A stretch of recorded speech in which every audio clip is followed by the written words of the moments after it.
तुम्हाला एक मी टेक्निक सांगू का, स्वामींना कसं प्रसन्न करायचं, बरोबर. खास करून स्वामी समर्थांना. हे मी माझ्या जीवनामध्ये पण मला खूप छान मिळालं होतं.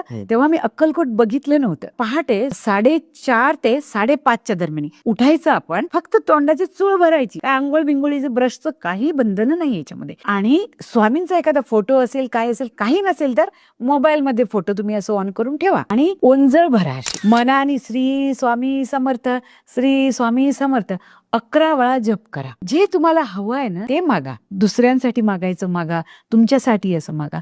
असं गुरुवारपासून स्टार्ट करायचं आपल्याला आणि कंप्लीट 21 दिवस करायची. त्या गुरुवारपासून 21 दिवसामध्ये 100% तुमची ती इच्छा पूर्ण झालीच पाहिजे.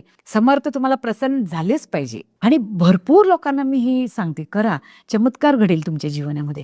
एखाद्या मुलीचं लग्न नसेल झालं तर तुम्ही मागा, माझ्या मुलीला चांगला एखादा मुलगा शोधून द्या स्वामी, पण भक्तीने मागा. तुम्ही ह्याच्यामध्ये आंघोळ करण्याच्या मागे आणि पहाटे उठून तोंड धुण्याच्या मागे, सोळ्याच्या मागे जाऊ नका. जवळ करून घ्या स्वामींना.